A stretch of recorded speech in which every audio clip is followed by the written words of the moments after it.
My name is Danielle. My name is Cassidy. We love you, Glama! Oh, I love you too, Glama girls.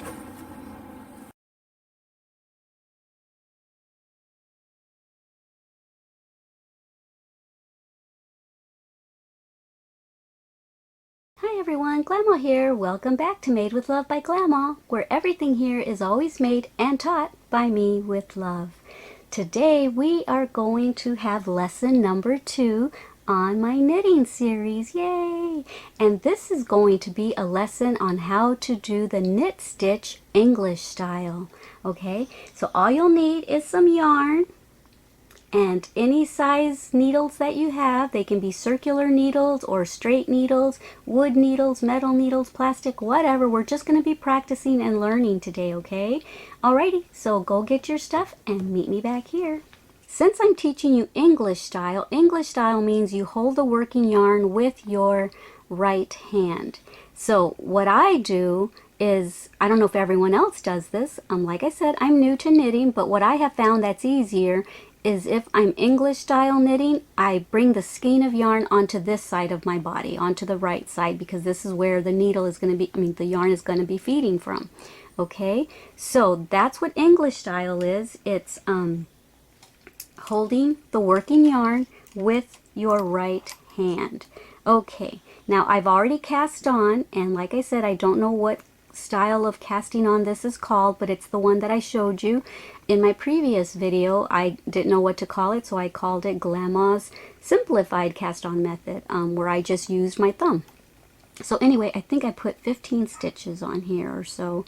And so for the knit stitch, which is a very easy stitch, let me explain the way everything is on your needle first.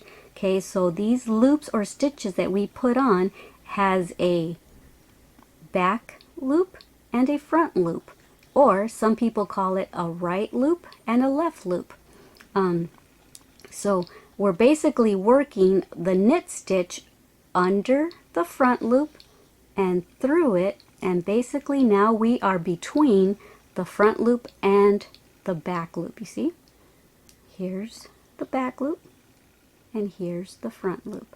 Okay, so in order to knit stitch, go under the front loop, okay,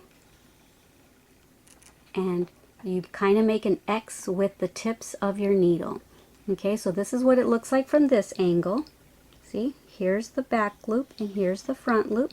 And now that you've made your little X, grab this needle, see, let go, grab this needle with your thumb and your middle finger, at least that's how I do it, and now you have your hand free to get your yarn and throw it between the two needles. And I know that some people wrap it around their finger and have it around here, and so they just have to go like this. But I'm going to teach you the easiest way that I can if you're a beginner or if you're a kid, because this is how I taught my granddaughter, my Glama girl, Cassidy, and she's 7, and so I knew this would be the easiest method for her to not have to figure out how to hold the tension on her fingers. So I'm just going to teach you the easy way, where this is just free, and you just pick it up, you throw it between the two needles, and then you see how it's between the two needles. And now what you're going to do is you're going to, with this tip, you're going to grab that yarn that you just put between the two needles, and you're going to pick up a loop, and the loop is going to be underneath right now, and you're going to pick it up and you're going to slide that original loop off, and now you've just transferred the left stitch, or the left the stitch from the left needle onto the right. And that's the whole object of knitting, is you're basically transferring from the left needle to the right needle all the time. And then once these are all off and they're all on here, then this becomes the left needle and the empty one becomes the right needle. Okay, so let's try that one more time. And my verbal explanation might not be as good as just maybe watching. I'm a visual learner, so it's easier for me when I watch. So one thing that I'm finding that's easy is constantly you see how I'm rubbing this needle with my right needle? I try to always keep contact with my left needle, rubbing on it. So I rub and I go up underneath the front loop. I grab my working yarn and I throw it between the two needles. And then let me see if I can show you from this angle what we're doing. See, there it is. And there's the back loop and there's the front loop. There's the yarn between. You're going to see how I'm touching that left needle so that I don't lose contact, because if I don't touch it, that yarn that's between the two needles could just slide right on out. So I'm always trying to keep touching the needle so that I don't lose my loops. And then you bring it under, and don't leave it on your tip there. Bring it down so that it, because if you were to leave it on your tip, the stitch would be really, really tight. So you want to use the biggest part of your needle. Slide it all the way down, and now that it's on your right one, you can slip the old one, the left one, off. And there you go. And then you kind of tug on it a little bit so that it has a good tension, not too tight, not too loose. And there we go. You've just transferred two from the left onto the right. Now I'm going to just be quiet and just show you. Well, let me also explain this. Hold on to these stitches with your fingers, and I kind of push the one that I'm going to be working with up, but I also hold on to it from back here so that when I go like that, it doesn't fly off my needle and I lose my loop. Because then I am not advanced enough to know how to fix a drop stitch yet. I know how to do it, but I wouldn't know how to teach it yet. So I hold on to the loop back here.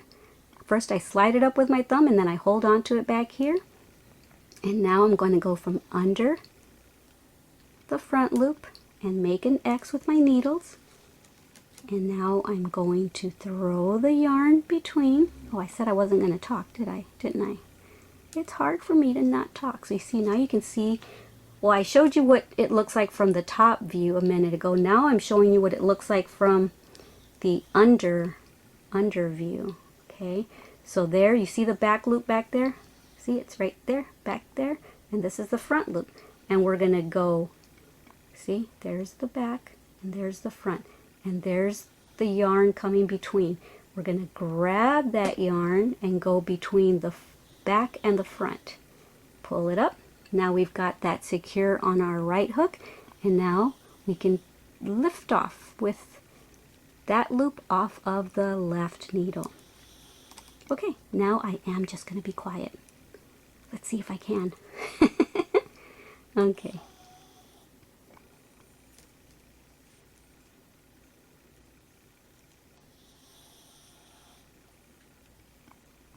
Yay, I was quiet. Now I can talk if I want. Okay, but just keep in mind I'm always touching this left one so that you don't lose any loops. Okay. And you see how you have to figure out how it's easiest for you to see how you're holding on to this needle with your right hand, but then once you've got it in there, you've got to be able to use this hand to throw the yarn. So I hold it like this. This is how I hold the two needles. It's almost like holding chopsticks. And then you throw the yarn, and you're going to push that yarn that you just put between the two needles. You're going to pull it from under, and you're just going to lift off like a rocket. Okay, let me just do the rest of these with you, and then you can practice by rewinding this video as many times as you want. Let me scoot these up a little bit.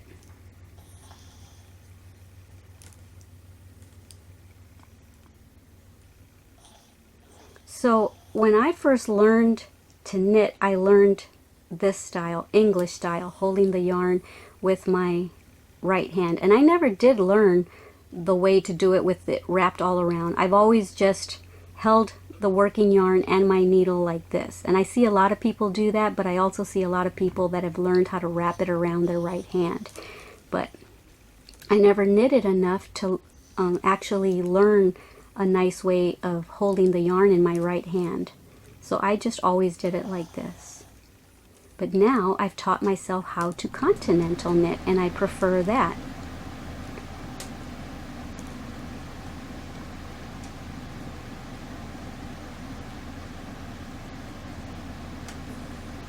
Let me slow down for these next three.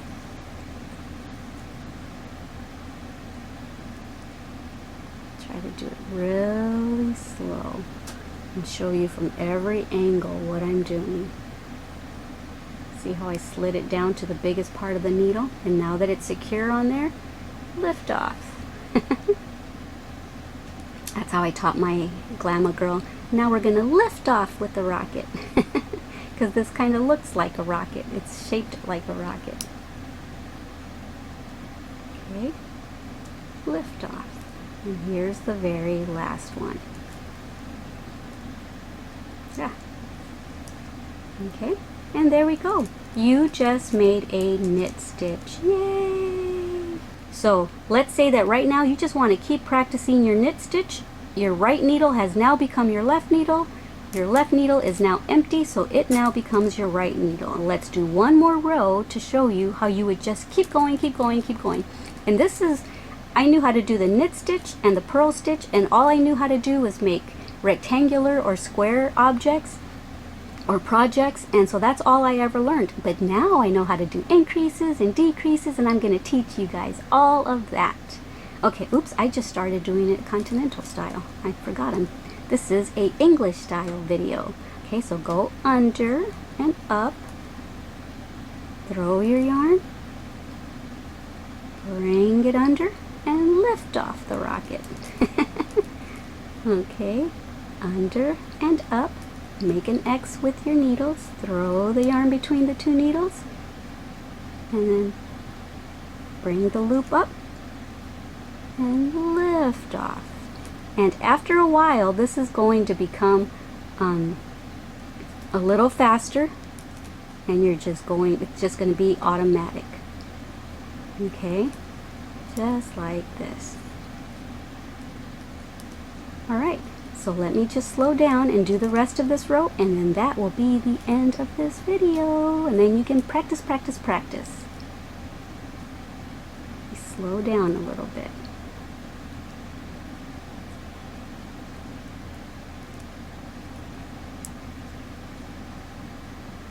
So when you play this video back, just watch every single movement that my hands make. How I hold the two needles, how I then wrap it around or throw it around the two needles. See how I push down on here and help it, and then I bring up the loop, and then I slide it off.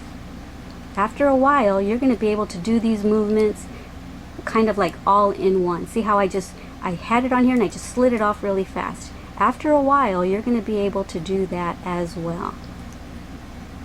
Just lift off. And now that I've been knitting for a little bit, I don't have to push the needle down. I just go like this, yank it up, and lift it off. So that's another way you can try. You're going to learn your own method as you get more comfortable with it. There's no right or wrong way to do it, as long as the stitches look the way they're supposed to look. If you find a different way of holding your yarn or your needles, then hey, go for it.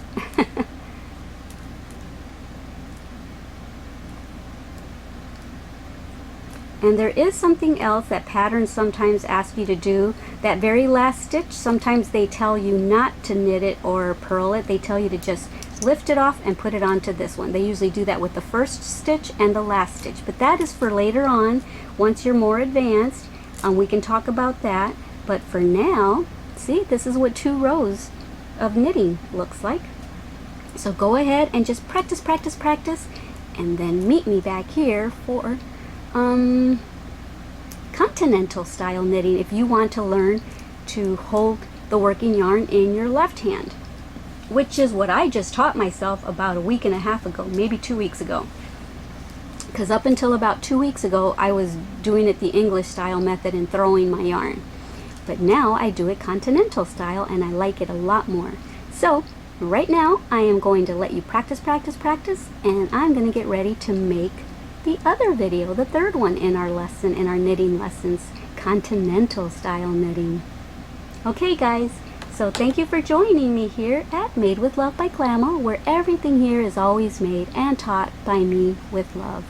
Don't forget that I love you, and don't forget to love yourselves as much as I love you, and don't forget to love everyone you come in contact with as much as I love you. Alrighty guys, bye! Thank you for watching our Glama's channel.